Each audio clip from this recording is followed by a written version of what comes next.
Welcome back to All This Math. This is Professor Parker, and I have my daughter Assata here because we're doing a real live lesson because I discovered tonight while we was out celebrating Nasim, my oldest son, his 18th birthday at this restaurant, that Assata doesn't know how to calculate percentages in order to calculate what a tip should be what tip should be left when you're at a restaurant dining.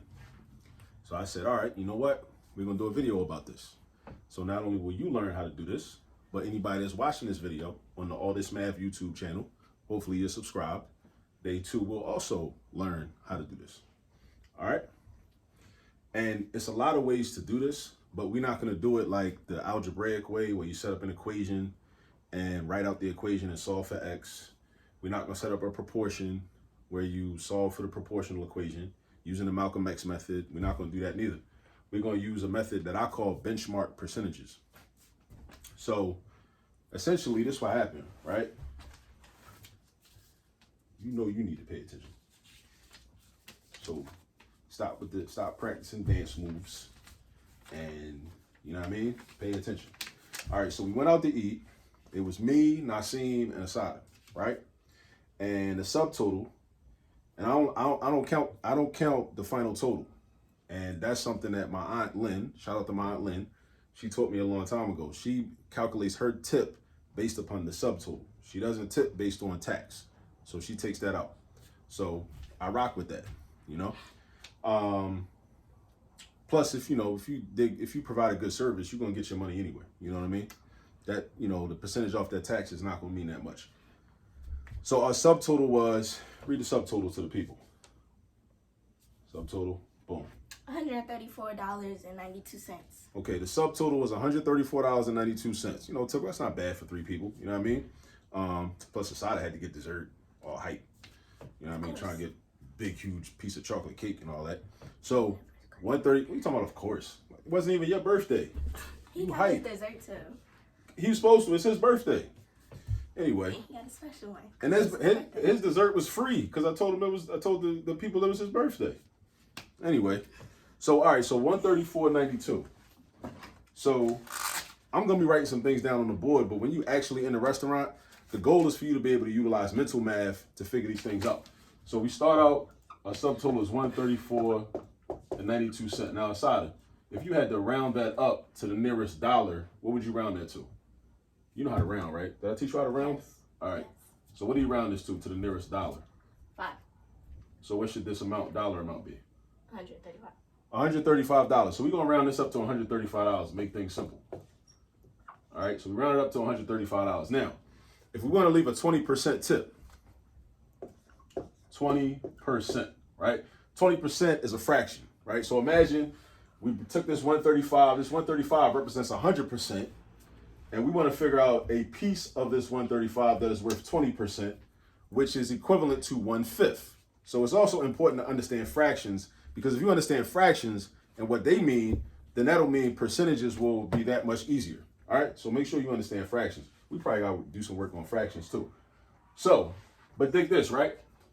If you ever want to find 20%, all that is saying 10% and 10%.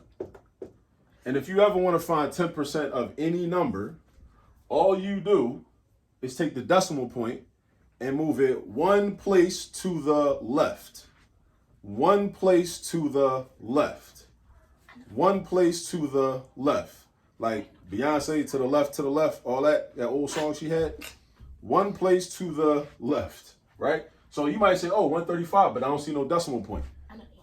If there's no decimal point, just imagine there's an invisible decimal point right here, and you could put a 0 and a 0 to make things easier. So that means that 10% equals $13.50, because if I slide this decimal point over one space, now it's right there, right? So now we got $13.50. The decimal point moved over. This extra 0 becomes irrelevant. You know, you just like knock that off, right? So that means 10% is $13.50. So if 10% is $13.50, then that means, here we go, we got $13.50 right here. You paying attention? Mm-hmm. Because this video is for you, for real, right? And then another 10%, that's $13.50, right?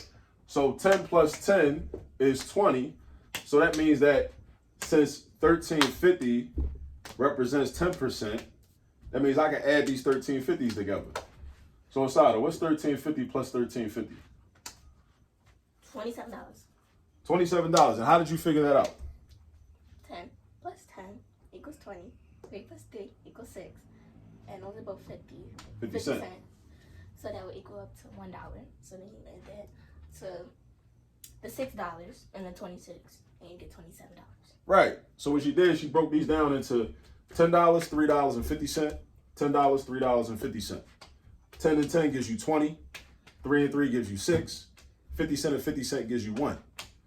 So that ends up being $27. So that means that 20%, if we left a 20% tip, is roughly $27. So that's how you figure out a percentage, right? If you can figure out what 10% is by only moving the decimal point one space to the left, then you can figure out what 20% is. And let's say you're in a situation where, let's say you want to leave a 25% tip. If you want to leave a 25% tip, you can figure out what 20% is and then figure out what 5% is. And 5%, got gnats flying around here. So 5% is just half of 10, right? Right? 5% is half of 10%. So if you want to know what 5% is, you just take half of whatever 10% is. In this situation, it's $13.50. Sis, you're supposed to do that before we started this video. What are you doing? What do you think this is? All right. So look, half of $13.50, right? So what's half of $13.50? Do you know how to do that? You take half of each of these numbers.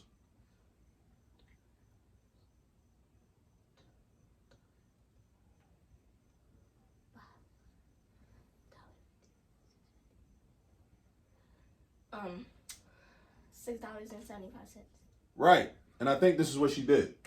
I think she did something similar to what she did here, except when you're adding, you are getting a bigger number. But if I want to know what half of this amount is, you take half of each of the parts. So I can break this down into $10 and $3.50. And all of those dollar amounts, those $3 amounts I just gave you, are each divisible by 2. So I say basically, okay, well, what's half of $10? $5. What's half of $3? $1.50. And some of these things you just got to memorize. Like, you just got to know that a half of $3 is $1.50. At some point, you just got to practice that. You just got to know that, because that's consumer math. You got to be on point with stuff like that. Like, that's just something that if you don't have that memorized, that half of $3 is $1.50, then do yourself a favor and start practicing to memorize that. Because some of these dollar amounts, you got to just memorize them to make life easier. And then half of 50 cent is 25 cents. All right. So we got $5 plus $1.50 plus 25 cents. So $5 plus $1.50 is $6.50. And then $6.50 plus 25 cents, like Assata said, $6.75. So if we wanted to leave a 25% tip, then what we would do is we would take the 27 and we would add the 5%, because the 27 is the 20%. The 27 is the 20%.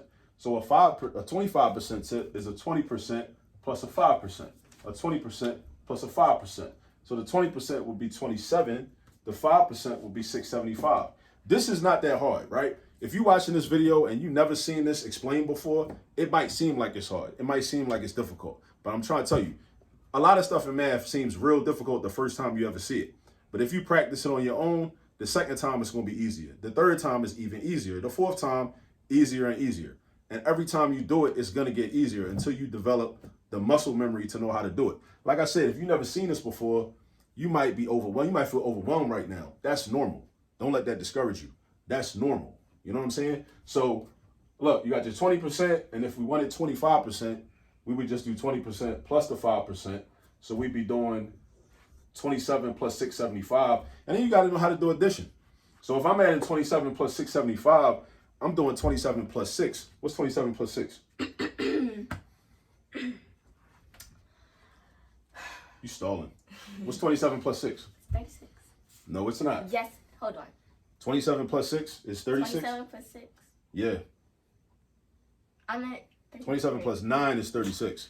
27 plus 6 is what?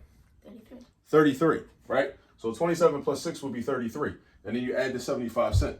So 25% equals $33.75. So if you wanted to leave a 25% tip, put these two together, that would be $33.75. So this is how you can calculate a tip, right?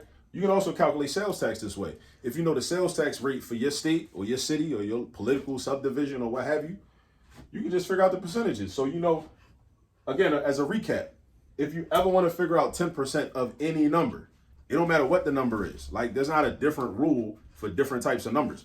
No matter how big or how small the number is. If you ever want to find 10%, you take that decimal point, slide it to the left, right? Now, I'm going to say this.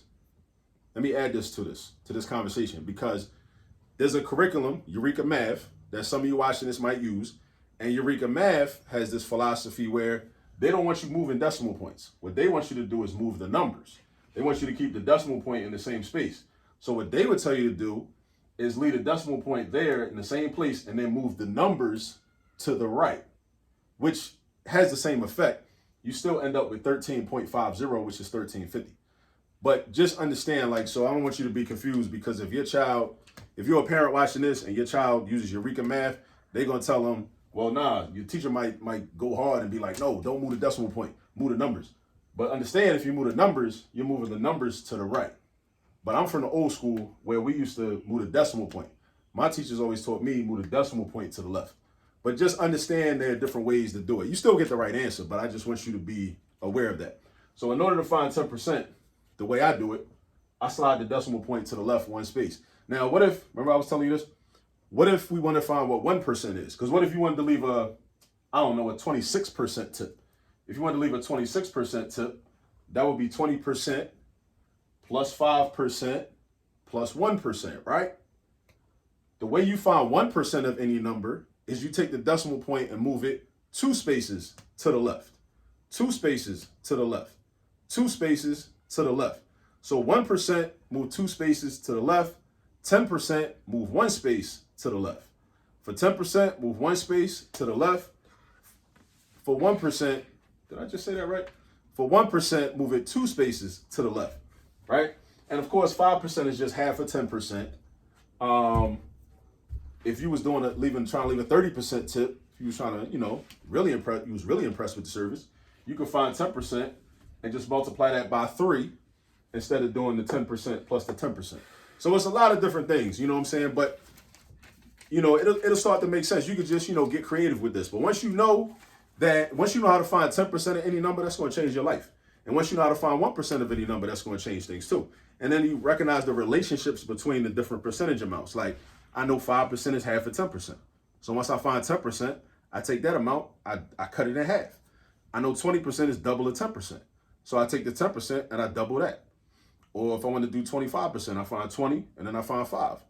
So you can get creative, and you know what I'm saying? You can do a lot of different things, but I just want to make sure that my daughter knows how to calculate percentages and knows how to calculate the tips. So the next time we go out, little girl, and I ask you, what is 20% of this amount? I'm going to need you to be able to tell me. All right? All right? Mm-hmm. All right? Thank you. Got me out here looking like I'm not doing my job in the household. You know what I'm saying? Teaching everybody else how to do all this math. Acting like I'm not teaching you. Out here making me look bad. So anyway, shout out to the Carter Center for teaching Black History. K-12 Center for Teaching Black History is located out of SUNY Buffalo now. The good brother LeGarrette King is the director of the Carter Center. They have a conference every year, the Teaching Black History Conference. And I was able to present a couple of years ago when the theme was Teach Black Wall Street. That's why I'm rocking this t-shirt right now. Because we were doing I figured since we was doing like a personal finance type problem, I figured I'd, connect it to Black Wall Street, Black economics and what have you and that type of thing. So shout out to them and the work that they're doing. Assata, you want to say anything to the people before we go? No. No? All right. She's out. We out. See you on the next video. Peace.